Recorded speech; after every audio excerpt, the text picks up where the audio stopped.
오늘 이스라엘 백성들이 40년 동안 광야에서 고난 받다가 죽게 된 그 원인을 이제 오늘 성경에서 말씀을 합니다. 네.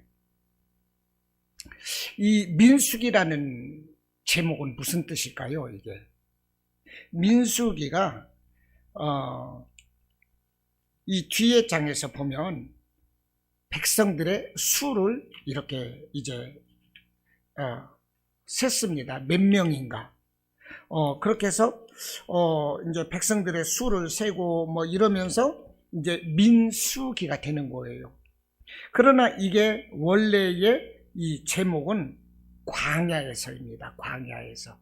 이스라엘 백성들이 광야에서 어떻게 살아왔었는가, 그 광야에서의 역사, 그 히스토리를 적은 것이 오늘 민수기예요. 그래서 지금 이제 민수기라는 제목인데 원래 제목은 광야에서였다는 것입니다. 그러니까 원래 제목을 생각해 보면 광야에서 이스라엘 백성들이 어떻게 살았는지를 이제 적고 있는 거예요. 왜 광야에서 이스라엘 백성들이 40년을 살았을까? 그겁니다. 광야에서, 시내산 광야에서 이스라엘 백성들이 40년 살았다는 건 알고 계시죠? 왜 광야에서 40년을 살았을까 하는 것입니다. 그 원인이 나와요. 28절 말씀해 보니까 그들에게 이르기를 여호와의 말씀에 내 삶을 두고 말씀하노라. 너희 말이 내 귀에 들린 대로 내가 너희에게 행하리니 너희 시체가 이 광야에 엎드러질 것이라 그랬어요. 엎드러질 것이라 저주받고 죽을 것이다 이 말이죠.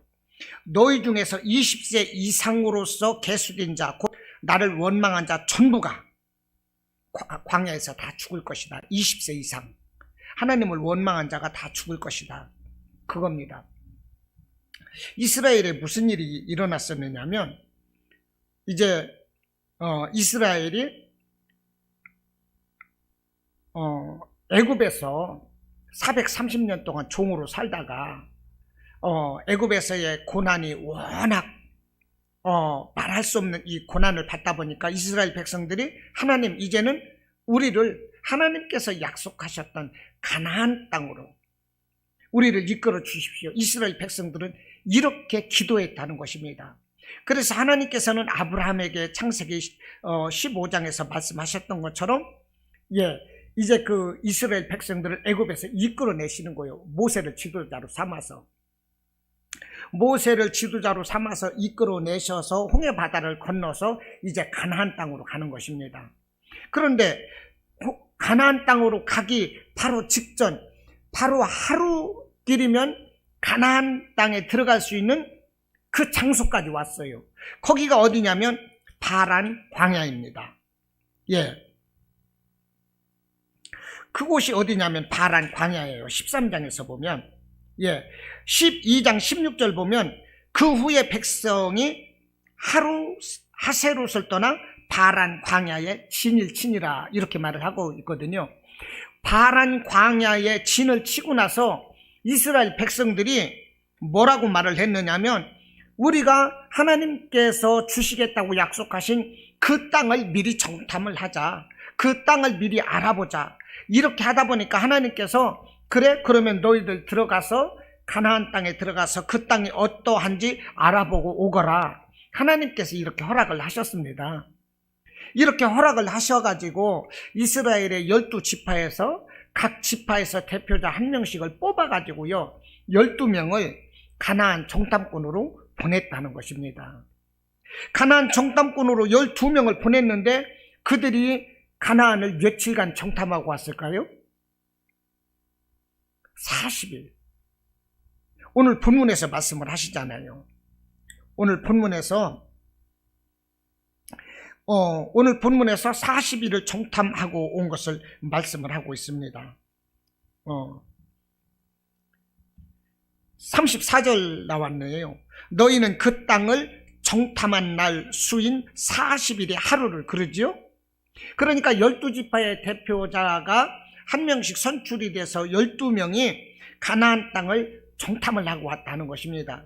그런데 가나안 땅을 정탐하고 와서 사람들이 그 가나안 땅을 보고 온 그 보고가 다 달랐어요. 다른 사람들은 뭐라고 얘기를 했느냐면 예를 들어서 13장 30절을 보면 13장 30절 보면 갈렙이 모세 앞에서 백성을 조용하게 하고 이르되 우리가 곧 올라가서 그 땅을 취하자 능히 이기리라 하나 그와 함께 올라갔던 사람들은 이제 10명이죠. 이르되 우리는 능히 올라가서 그 백성을 치지 못하리라. 그들은 우리보다 강하니라 하고 이스라엘 자손 앞에서 그 정탐한 땅을 악평하여 이르되 우리가 두루 다니며 정탐한 땅은 그 거주민을 삼키는 땅이요 거기서 본 모든 백성은 신장이 장대한 자들이며 거기서 네피림 후손의 아낙 자손의 거인들을 보았나니 우리는 스스로 보기에도 메뚜기 같으니 그들이 보기에도 그와 같았을 것이니이다. 이렇게 말을 하는 거예요. 사실요, 이 12장에서부터 이제 보고하는 내용이 나오는데 뭐라고 보고를 하느냐? 12장에서 13장에서 이제 가고 나서 갔다 와서 보고를 하는데 거기는 아낙 자손 거인들이 살고 있다. 그들 앞에서 우리는 메뚜기와 같다. 그러므로 갈 수가 없다는 거거든요.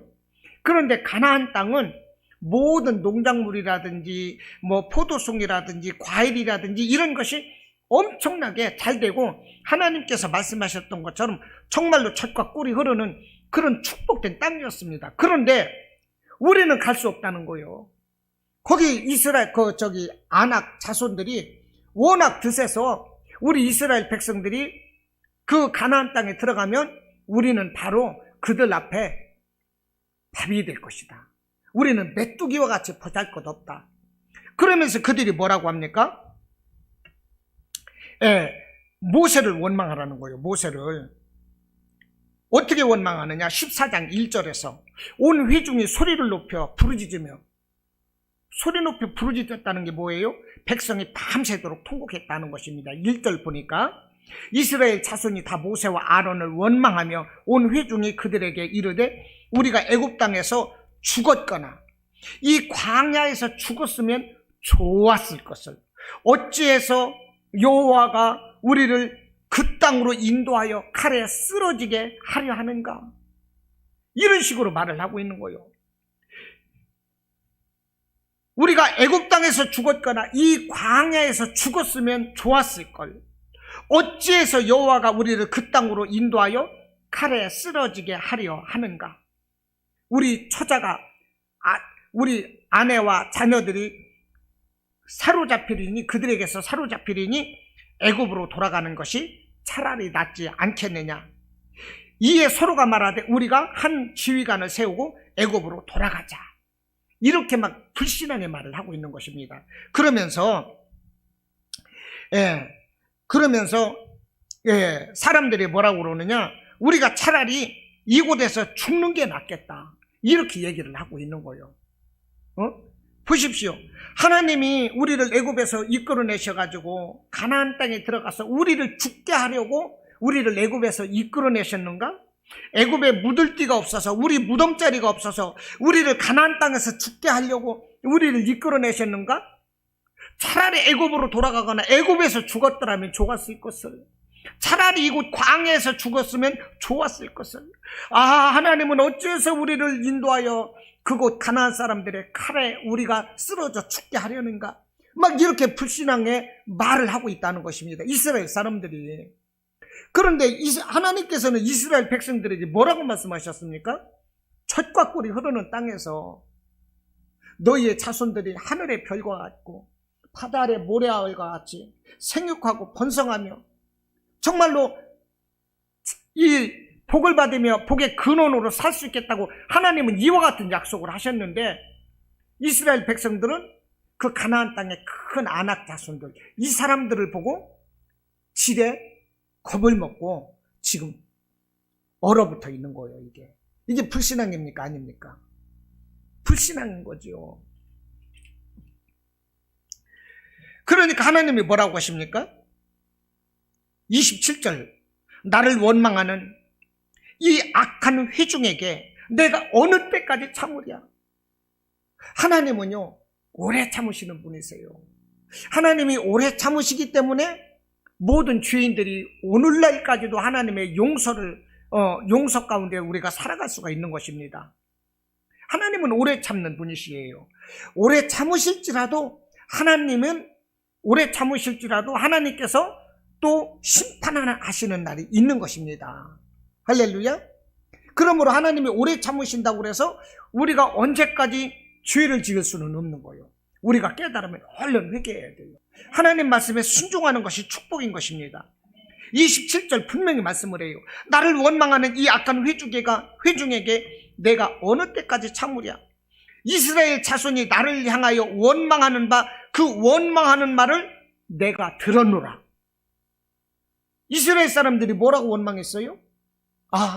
애굽에서 우리가 죽을 매장지가 없어서 우리를 이끌어 가나안 땅에 가서 그 가나안 사람들의 칼에 맞아서 우리를 죽게 하려고 이곳으로 불러내었는가? 차라리 애굽에서 죽었더라면 좋았을걸. 차라리 이곳 광야에서 우리가 죽으면 나을걸.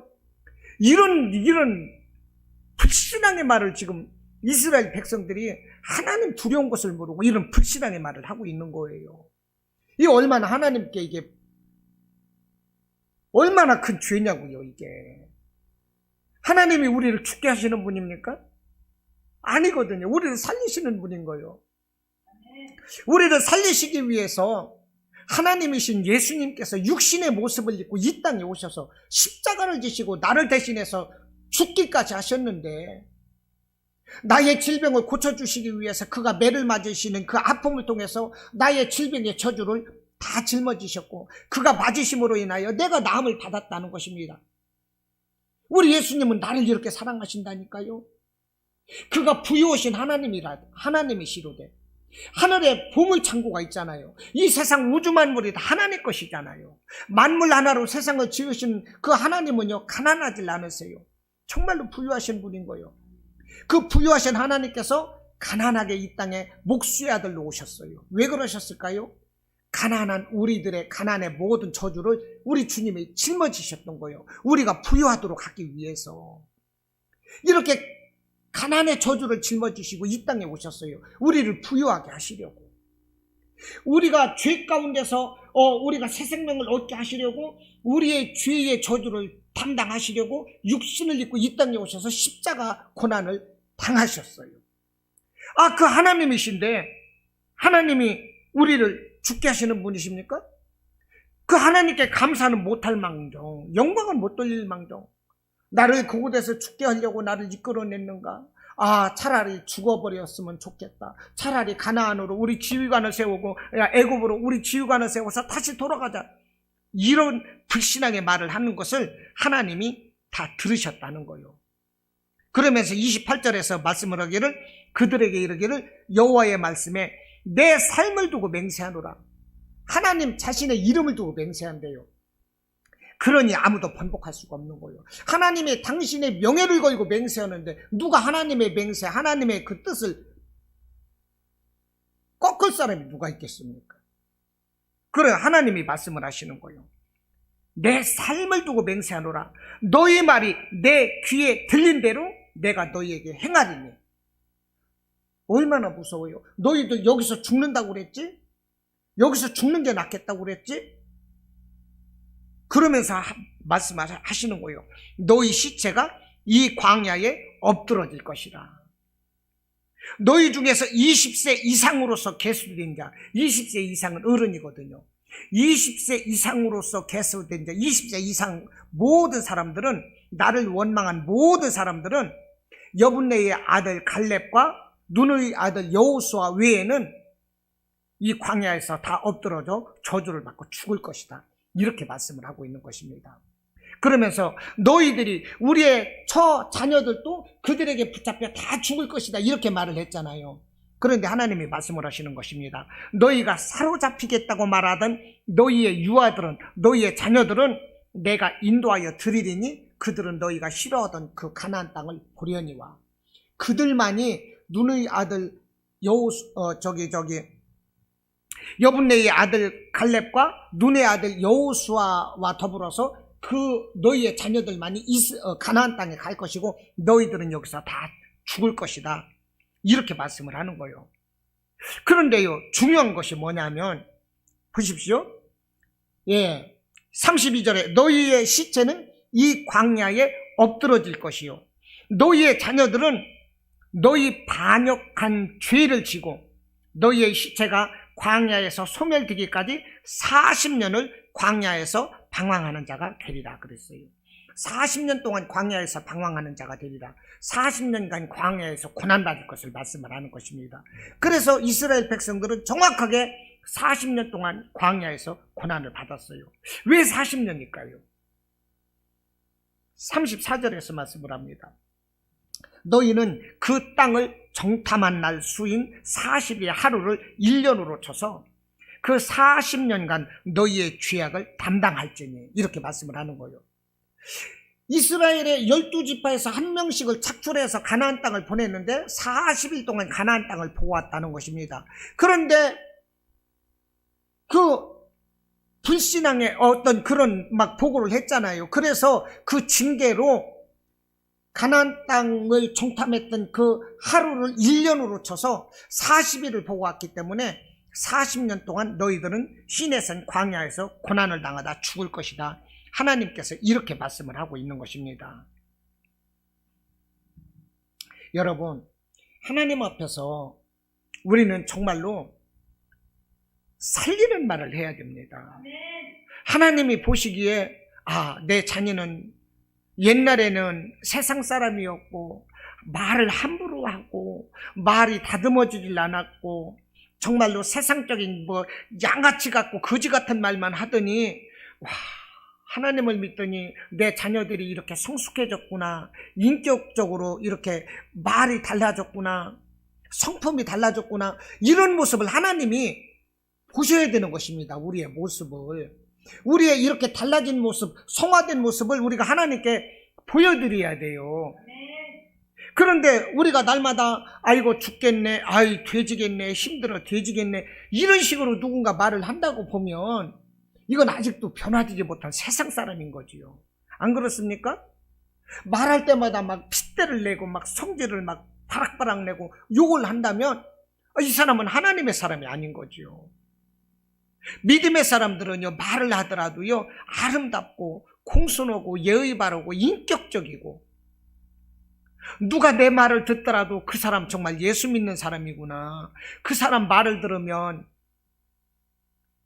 다정다감하고 따뜻하고 이런 모습이 들어야 되는 거거든요. 그 사람과 대화를 하면 뭔가 힘이 나고, 내가 지치고 막 낙심되고 힘들 때 그 사람 말을 들으면 뭔가 위로가 되고 막 힘이 나고 소망이 생기고 그런 말이 돼야 돼요. 우리 믿음의 사람들은요.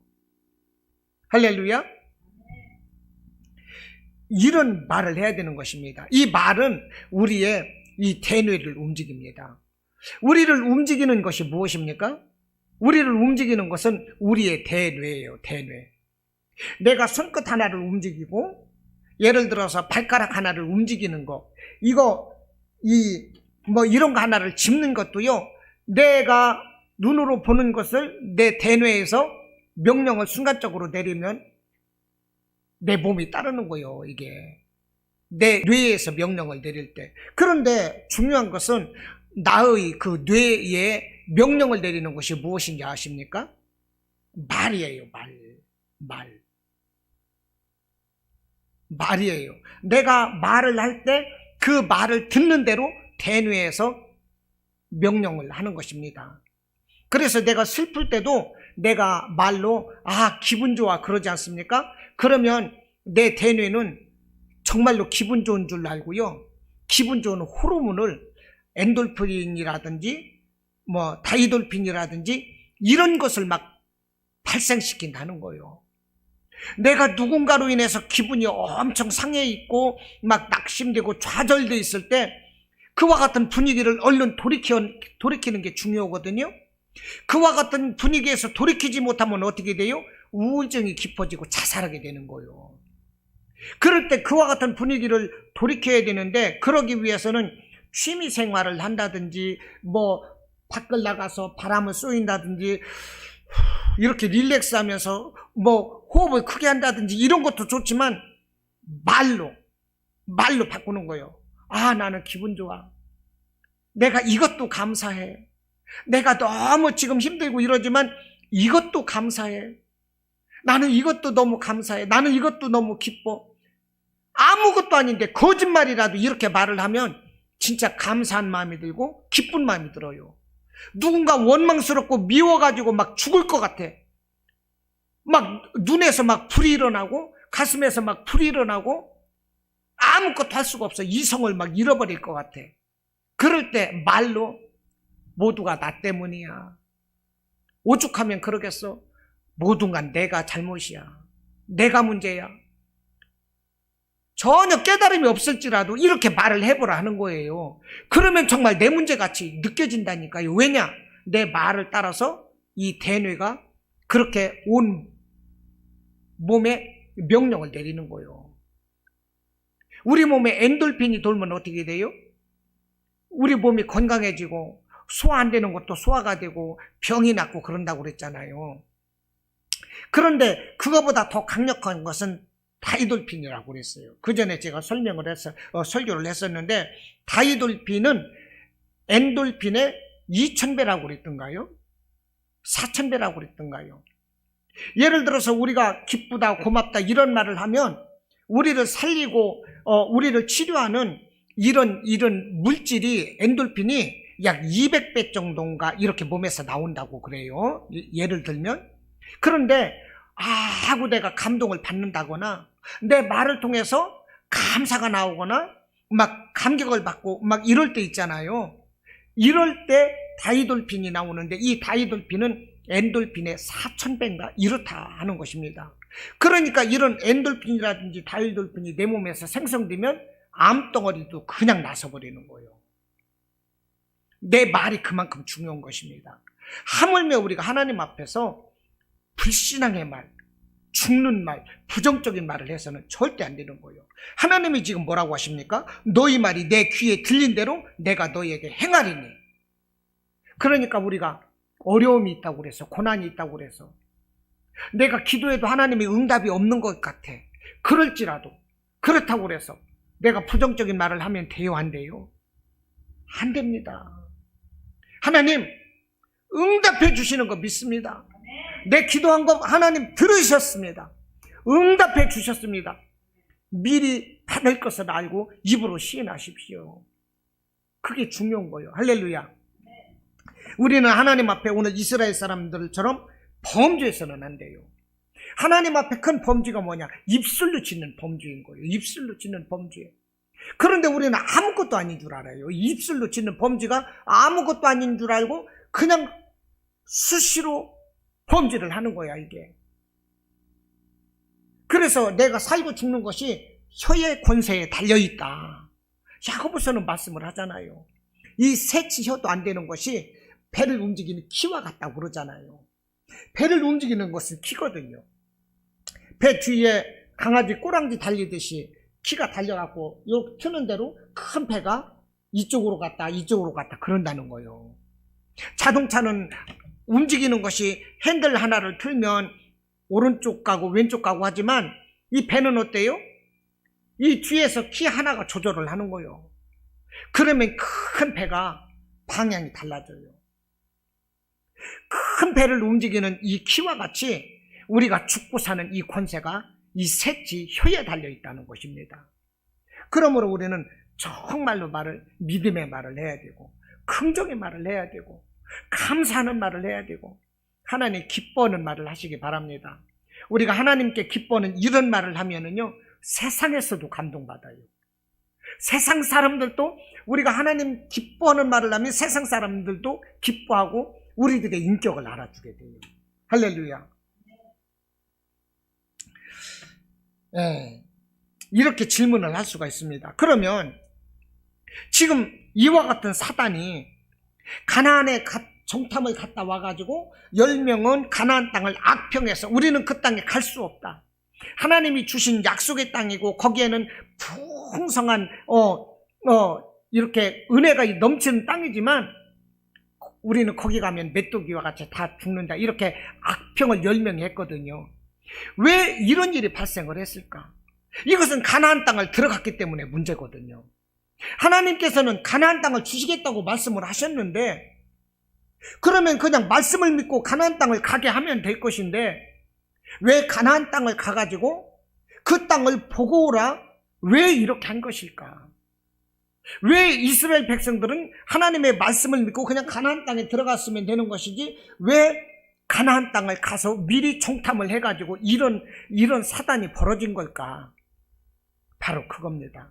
이것을 생각해 볼 수가 있는 거죠. 우리가 14장 26절부터 읽었지만, 이제 이것을 보기 위해서는 13장 1절로 2절을 봐야 됩니다. 13장 1절로 2절 보면 보십시오. 여호와께서 모세에게 말씀하여 이르시되, 사람을 보내요 내가 이스라엘 자손에게 주는 가나안 땅을 정탐하게 하되 그들의 조상의 가문 각 지파 중에서 지휘관 된 자 한 사람씩 보내라.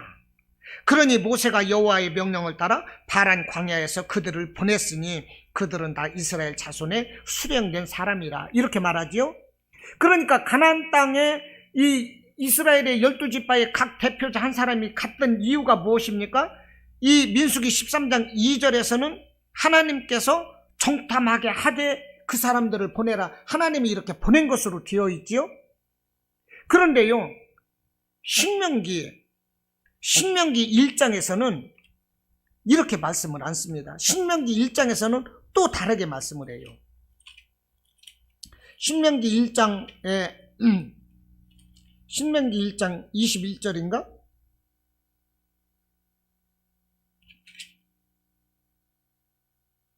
예, 신명기 1장 21절 제가 읽어드리겠습니다. 너희의 하나님 여호와께서 이 땅을 너희 앞에 두셨은즉, 이 땅을 너희 앞에 두셨다는 것은 가나안 땅을 주신다는 거죠.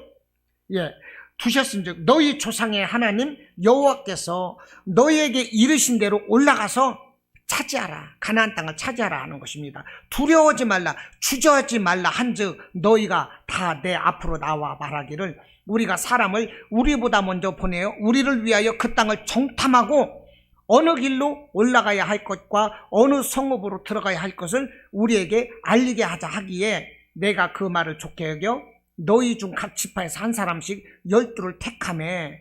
이렇게 말씀을 하고 있어요. 신명기 1장 21절 이하에서는 뭐라고 그랬습니까? 하나님은 분명히 내가 그 땅을 너희에게 주었고 너희 앞에 있으니 너희들은 들어가서 그 가나안 땅을 차지하라.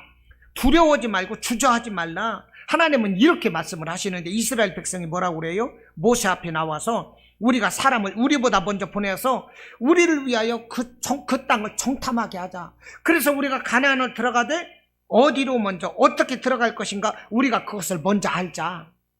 이렇게 백성들이 먼저 요구했다는 것입니다. 그러자 하나님께서 그래, 그러면 너희가 지파 중에서 한 사람씩 뽑아서 가나안 땅으로 들어가라. 13장 민수기 13장 2절에서 이렇게 이제 설명을 하는 거예요. 근데 민수기 13장 2절에서는 하나님이 이렇게 그냥 먼저 보내신 것처럼 적고 있고, 신명기 1장 22절 이후에서는 이스라엘 백성들이 우리가 먼저 알아볼 수 있도록 우리가 정탐꾼을 보내자, 먼저 그들이 요구를 했거든요. 왜 이렇게 따로 적고 있는 걸까요? 신명기에서는 그 사실의 진위를 처음부터 순서대로 정확하게 적고 있는데, 이 민수기에서 적고 있는 것은 가나안 땅에 들어간 그 경위가 중요한 것이 아니라 이 이스라엘 백성들이 무슨 죄를 지었는가, 죄를 짓고 광야에서 40년 동안 왜 이들이 이 고난을 받고 죽게 되었는가, 그것을 말하기 위해서 이스라엘 백성들이 먼저 요구했던 그 부분을 이제 생략하는 거거든요. 예, 그런 것인데, 자, 보십시오. 하나님께서는 이스라엘 백성들이 그것을 원할 때 우리가 먼저 어떻게 들어가는 것이, 어디로 들어가는 것이 좋을 것인지 알아보기 위해서 정탐꾼을 보내자 할 때 하나님이 안 돼, 그러실 수 있어요. 그런데 하나님이 왜 허락을 하셨을까요? 왜 허락을 하셨을까? 이것은 이스라엘 백성들이 워낙 불신앙이 컸기 때문에 그런 것입니다. 하나님이 모세를 통해서 말씀을 해도 이스라엘 백성들이 듣지를 않을 거예요, 아마. 이스라엘 백성들이 듣지를 않기 때문에 하나님께서는 이스라엘 백성들에게 경각심을 주실 필요가 있었어요. 너희가 내 말을 안 듣고 불신앙한 그 결과는 이거야. 이것을 이스라엘 백성들이 알아야만 됐어요. 그래서 하나님께서는 허락을 하신 거예요. 그래서 허락을 했더니 역시나 아니나 다를까 갔다 와서 이 사람들이 악평을 나면서 우리가 여기서 죽는 게 나았을 걸, 뭐 지도자를 세워서 다시 애굽으로 돌아가다 이딴 소리를 하고 있는 거예요. 그러니 이들 이렇게 불신앙 있는 사람들을 이끌고 가나안 땅에 갔다고 봅시다.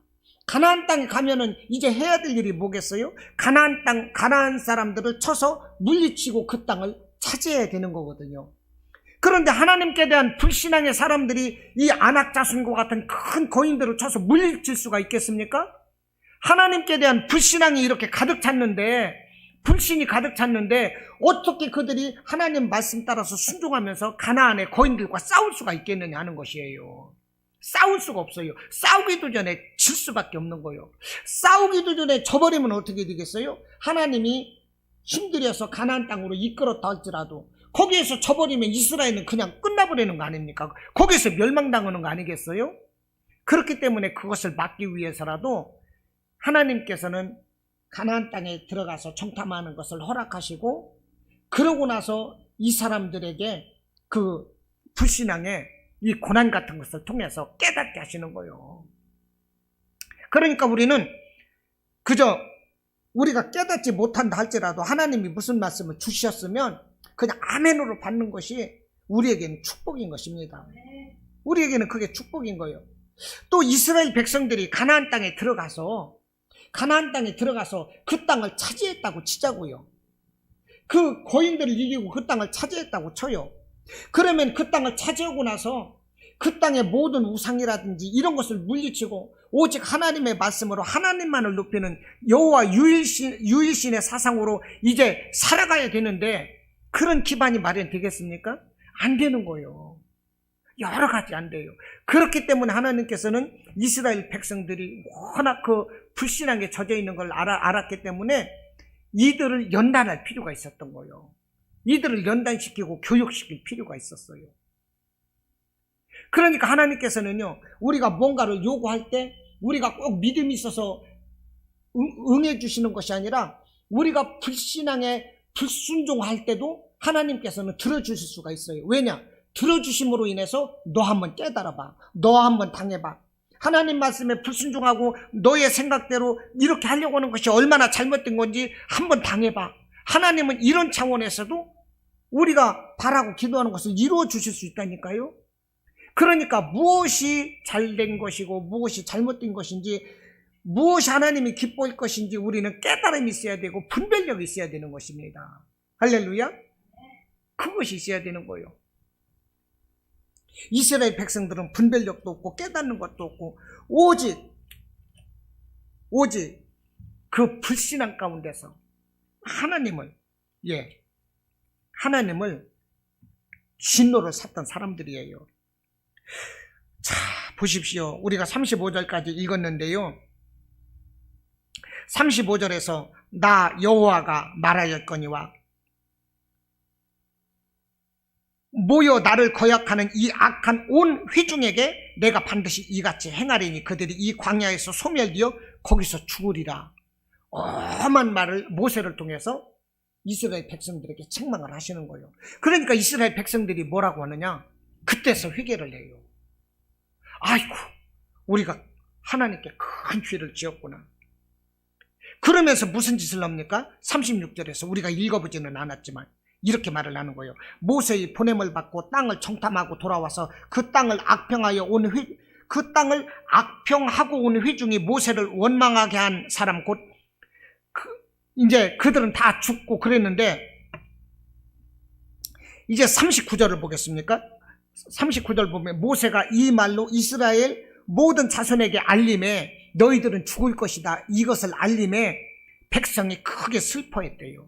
그래서 아침에 일찍 일어나서 산 꼭대기로 올라가며 이르되 보소서 여호와께서 허락하신 곳으로 올라가리니 우리가 범죄하였습니다. 이게 무슨 말이냐면 여호와께서 허락하신 가나안 땅, 우리가 뉘우치고 우리가 가서 정복하겠습니다, 이거요.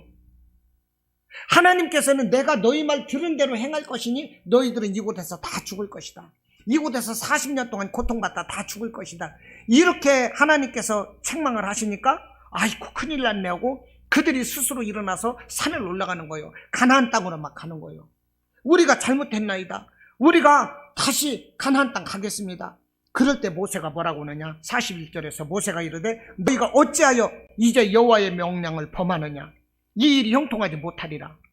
무슨 말이요? 하나님께서 이미 안 된다고 했잖아. 너희들 이미 범죄해서 하나님이 이렇게 말씀을 하셨거든. 이제 하나님은 너희와 함께 하시지 아니요. 사람이 회개를 하면 하나님이 받으실 수도 있지만 하나님이 참으실 때까지지.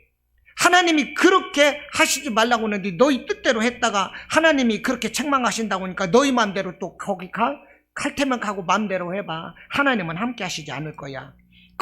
모세가 이렇게 말씀을 하셨는데 실제적으로 하나님은 함께 하시지 않았고 하나님이 함께 하시지 않는데도 불구하고 이 사람들은 산 위로 올라가서 43절에서 보니까 아말렉인과 가나안인이 너희 앞에 있으니 너희가 그 칼에 망하리라. 모세가 그러는 거예요. 가지 말라고. 그런데 너희가 여호와를 배반하였으니 여호와께서 너희와 함께 하지 아니하리라 하나 그들이 그래도 산 꼭대기로 올라갔고 여호와의 언약궤와 모세는 진영을 떠나지 아니하였더라. 아말렉인과 산간지대에 거주하는 가나안인이 내려와 그들을 무찌르고 호르마까지 이르렀더라.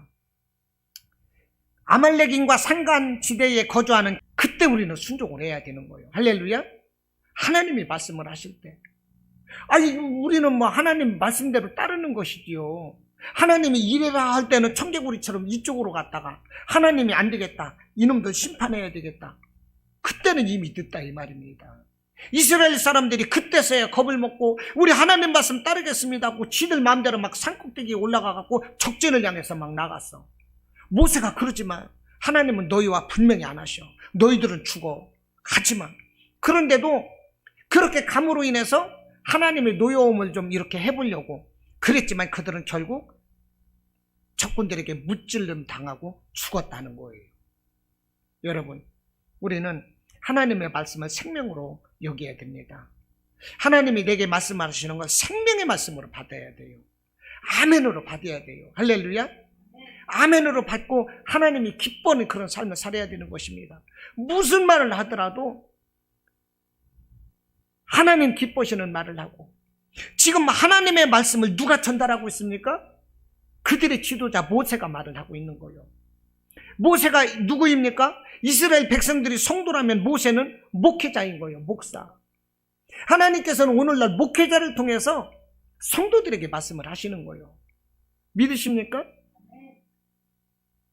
요즘 목사님들이요, 성도들 눈치를 보느라고 설교를 못한대요. 한국 교회, 그래서 그 신학대학교 총장들이라든지 교단의 총회장들을 모시고 대담회 하는 것을 봤어요. 성도들이 싫어하는 말 하면 교인 수가 줄어들까 봐서 요즘 목사님들이 바로 설교를 하지 못한다는 거예요. 그런데 총회장님들이라든지 이런 분들은 그 사실을, 그와 같은 경우를 어떻게 견뎌냈는가 얘기를 하는데,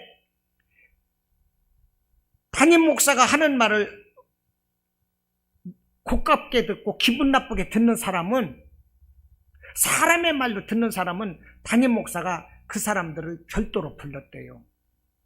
담임 목사의 말이 하나님의 말씀으로 들리지 않고 사람으로 말씀으로 들린다면 당신은 담임 목사의 말씀이 하나님의 말씀으로 듣는 그런 교회로 찾아가십시오. 이렇게 보냈다는 거예요. 그러면서 담임 목사님 소견대로 설교하고 담임 목사님 그 감동대로 설교하고 목회를 했을 때 오히려 성도들이 우리 담임 목사님은 하나님의 뜻을 받들어서 하나님의 말씀을 전하는 것이다, 이러면서 강단에 권위가 서고 교회의 질서가 서고 그 교회는 발전이 되고 그 성도들은 믿음에 바로 서더라는 것입니다.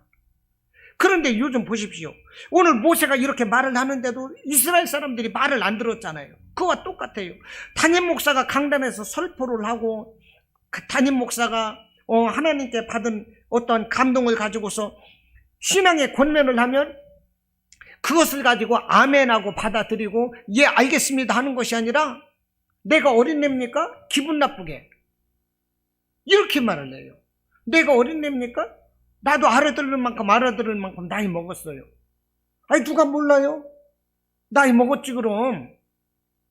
그러나 나이 많이 먹었어도 담임 목사가 볼 때는 애들이요, 애들. 나 나이 먹을 만큼 나도 먹었어요. 내가 알아서 하게 두세요. 기분 나쁘게. 이래버린다니까요. 그럴지라도 내가 볼 때는 애기요, 애기. 애기니까 예배드리러 안 오지. 애기니까 불순종을 하는 거죠. 안 그렇습니까?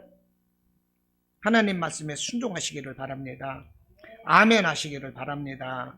예, 하나님 말씀에 무조건 순종을 하고 하나님 앞에 입술로 범죄하지 않고 하나님을 기쁘시게 하는 그런 믿음의 사람들이 되시기를 주님의 이름으로 축원합니다.